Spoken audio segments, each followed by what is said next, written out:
Mile function seen as cause of Zia crash.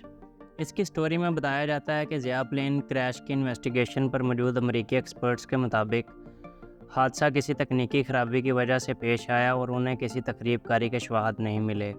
لیکن اسی head line کے ٹھیک 3 دن بعد یعنی 17 اکتوبر سال 1988 جب پاکستان میں آفیشیل رپورٹ کی ایک سمری ریلیز کی جاتی ہے تو اسی اخبار میں ایک اور ہیڈ لائن چھپتی ہے، Pakistan points to sabotage in Zia crash.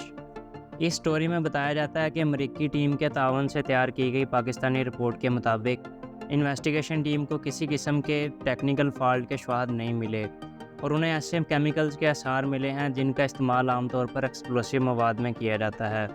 اس لیے بورڈ آف انکوائری نے یہ نتیجہ نکالا ہے کہ حادثہ کسی قسم کی تخریب کاری کی وجہ سے پیش آیا۔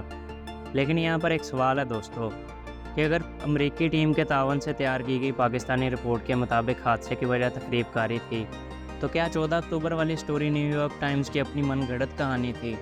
وہ آفیشلز کون تھے جنہوں نے نام ظاہر نہ کرنے کی یقین دہانی پر نیو یارک ٹائمز کو 14 اکتوبر والی سٹوری لیک کی؟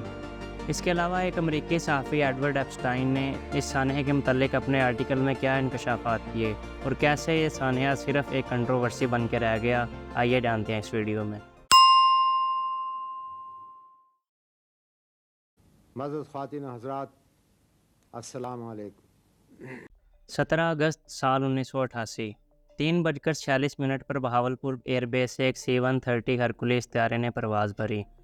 موسم صاف تھا اور طیارے میں کسی قسم کی گڑبڑ کا سامنا نہیں کرنا پڑا، لیکن کچھ دیر بعد دریائے ستلج کے کنارے لوگوں نے دیکھا کہ ایک جہاز رولر کوسٹر کی طرح ڈولتا ہوا آیا اور پھر سیدھا بہاولپور کی ریتلی زمین سے ٹکرا گیا۔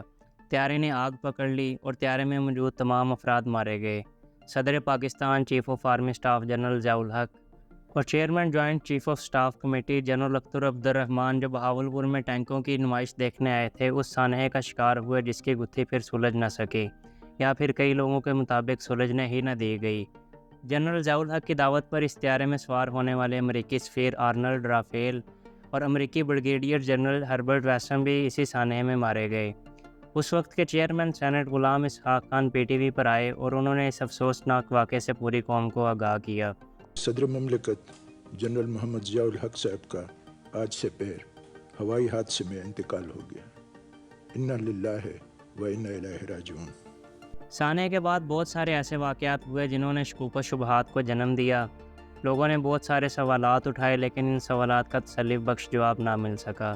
پاکستانی اور امریکی ایئر فورس کی ٹیموں نے اس سانحے کی تحقیقات شروع کی لیکن حیران کن طور پر کسی کی رپورٹ کو سامنے نہیں لایا گیا۔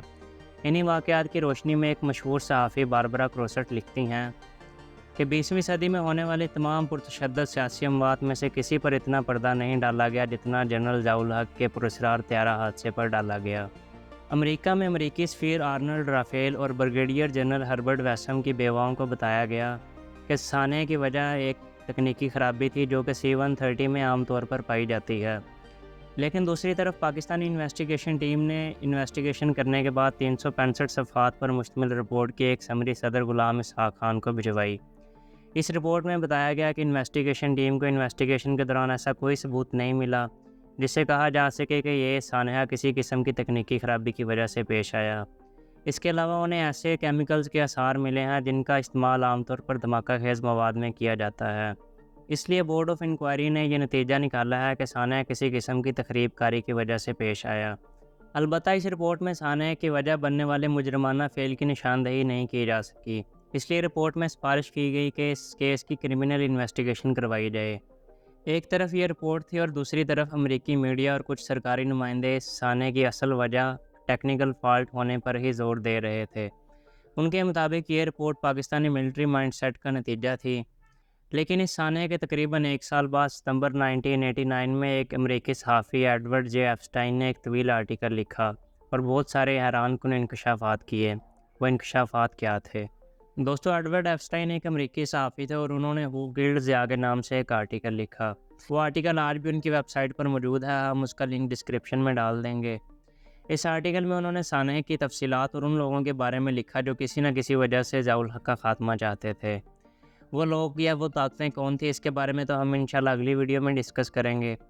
لیکن اس ویڈیو میں ہم سانحے کی تفصیلات اور اس امریکی مس انفارمیشن کا ذکر کریں گے جو ایڈورڈ ایپسٹائن کے مطابق امریکہ نے جان بوجھ کر پھیلانے کی کوشش کی اور اس میں کافی حد تک کامیاب بھی رہا۔ انہوں نے لکھا کہ امریکی secretary of state George Schultze نے ایف بی آئی کو اس معاملے سے دور رہنے کو کہا، حالانکہ یہ ایف بی آئی کی ذمہ داری تھی کہ وہ اس سانحے جیسے کسی بھی حادثے یا سبوتاج کے بارے میں تحقیقات کریں جس میں کسی امریکی کی جان گئی ہو۔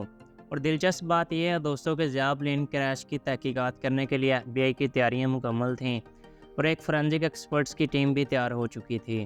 سینٹ کمیٹی کے سامنے ایف بی آئی کو تحقیقات میں شامل نہ کرنے کی وجہ یہ بیان کی گئی کہ چونکہ پاکستانی حکومت نے تحقیقات میں مکمل تعاون کی یقین دہانی کروا دی ہے، اس لیے ایف بی آئی کے فورینزک ایکسپرٹس کی ضرورت محسوس نہیں کی جا رہی۔ اس کا نتیجہ یہ نکلا کہ سانحے کی تحقیقات کے لیے جو ٹیم تیار ہوئی وہ صرف ایئر فورس کے ساتھ ایکسیڈنٹ ایکسپرٹس پر مشتمل تھی، جبکہ کوئی بھی سیبوٹاج ایکسپرٹ یا کریمنل انویسٹیگیٹر اس ٹیم کا حصہ نہیں تھا، جس سے یوں لگتا تھا کہ امریکی حکومت جان بوجھ کر اس معاملے کو پردہ راز میں رکھنے کی کوشش کر رہی ہے، کیونکہ ایف بی آئی کی جانب سے ایک شفاف انویسٹیگیشن پوٹینشلی کوئی نیا پنڈورا باکس کھول سکتی تھی۔ آپ کی معلومات کے لیے بتاتے چلیں دوستوں کہ ایکسیڈنٹ ایکسپرٹ اور سیبوٹاج ایکسپرٹ میں ایک بنیادی فرق ہوتا ہے۔ ایکسیڈنٹ ایکسپرٹ کا کام ہوتا ہے کہ وہ جانیں کہ حادثہ کیوں اور کیسے پیش آیا۔ وہ حادثے کے متعلق معلومات اکٹھی کرتے ہیں اور اسے اپنے آفیشلز تک پہنچاتے ہیں تاکہ اس طرح کے مزید حادثات سے بچا جا سکے۔ لیکن اگر انہیں کسی کریمنل ایکٹ یا سیبوٹاج وغیرہ کا ثبوت ملے تو وہ اس کیس کو کریمنل انویسٹیگیٹر کی طرف ریفر کر دیتے ہیں، کیونکہ ان کے پاس criminal psychology, forensic investigation techniques, counter intelligence and security measures, legal and investigative procedures اور threat assessment and risk analysis جیسی ایکسپرٹیز نہیں ہوتی، جبکہ فورینزک یا سیبوٹاج ایکسپرٹس یہ سب کام بخوبی سر انجام دے سکتے ہیں۔ اس طرح امریکہ نے مبینہ طور پر نہ صرف اصل حقائق تک پہنچنے میں رکاوٹ ڈالی بلکہ ایک اور کام بھی کیا۔ انہوں نے منظم طریقے سے میڈیا میں مس انفارمیشن پھیلائی جس کی وجہ سے یہ معاملہ کنٹروورشل بنتا گیا۔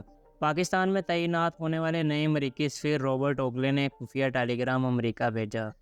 اس ٹیلی گرام میں امریکی آفیشلز کے لیے پریس گائیڈنس بتائی گئیں۔ اس کے ساتھ ہی ایک اور ٹیلی گرام میں کہا گیا کہ امریکی آفیشل ضیاء پلین کریش کے متعلق تبصرہ کرنے سے پہلے ان پریس گائیڈنس کا جائزہ ضرور لیں۔ ہم نے ویڈیو کے شروع میں آپ کو بتایا تھا کہ 14 اکتوبر سال 1988 یعنی بورڈ آف انکوائری کی آفیشیل سمری ریلیز ہونے سے صرف 3 دن پہلے امریکی اخبار میں ایک ہیڈ لائن چھپی تھی، malfunction seen as cause of Zia crash, جس میں ایک آفیشل نے نام ظاہر نہ کرنے کی یقین دہانی پر بتایا تھا کہ امریکی ایکسپرٹس کے مطابق حادثے کی وجہ تکنیکی خرابی ہے اور انہیں تقریب کاری کے شواہد نہیں ملے۔ ایڈورڈ ایپسٹائن لکھتے ہیں کہ وہ سٹوری کسی اور نے نہیں بلکہ اسٹیٹ ڈپارٹمنٹ نے لیک کی تھی، جس کا بنیادی مقصد مس انفارمیشن پھیلانا تھا، کیونکہ جب 17 اکتوبر کو آفیشیل سمری ریلیز کی گئی تو پری پلانڈ پریس گائیڈنس کے مطابق امریکی آفیشلز نے کہنا شروع کر دیا کہ یہ پاکستان کے اپنے نتائج ہیں جو کہ امریکیوں سے مختلف آئے ہیں، اور یہ کہ یہ نتائج پاکستانی کانسپیریٹوریل مائنڈ سیٹ کا نتیجہ ہیں۔ اس پر جنرل خالد محمود عارف جنرل ضیاء الحق کے متعلق اپنی ایک تحریر میں لکھتے ہیں، دلچسپی کی بات یہ ہے کہ بورڈ آف انکوائری کی رپورٹ پاکستان میں منظر عام پر لانے سے پہلے امریکی پریس کو مہیا کر دی گئی۔ 14 اکتوبر کے نیو یارک ٹائمز میں شائع شدہ کہانی اس بات کی کوشش تھی کہ رپورٹ کے اثرات کو زائل کیا جائے اور اس میں جہاز کی فنی خرابی کو حادثے کی امکانی وجہ قرار دے کر معاملے کو الجھانے کی کوشش کی گئی تھی۔ امریکہ کے مؤثر ہفت روزوں ٹائمز اور نیوز ویک نے بھی بعد میں اسی انداز فکر پر مبنی مواد شائع کیا۔ ایڈورڈ لکھتے ہیں کہ ان پریس گائیڈنس میں مسئلہ یہ تھا کہ یہ سراسر مس انفارمیشن تھی۔ امریکی اور پاکستانی ایکسپرٹس کے نتائج میں کوئی فرق نہیں تھا۔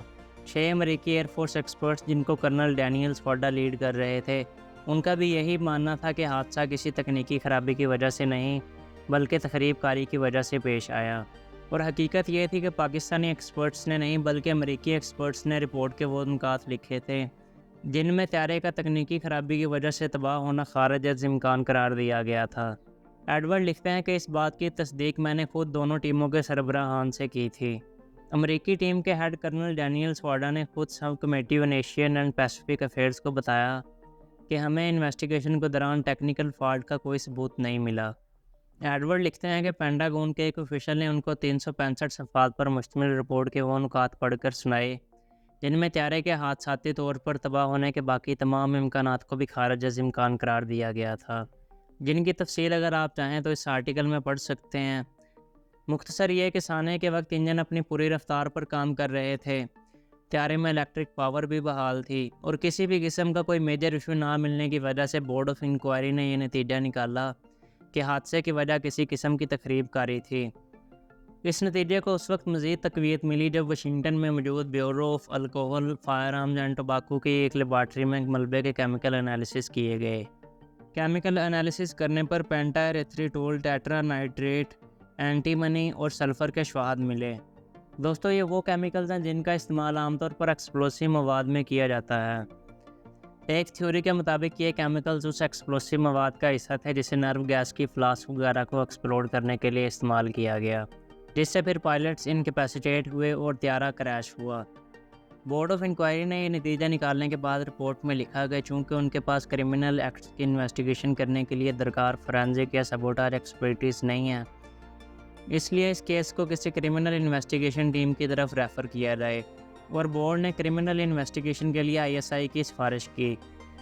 ایڈورڈ لکھتے ہیں کہ جب میں اگلے سال فروری 1989 میں پاکستان گیا تو DG ISI جنرل حمید گل سے ملنے پر معلوم ہوا کہ حکومت نے کیس ISI کی طرف ریفر ہی نہیں کیا۔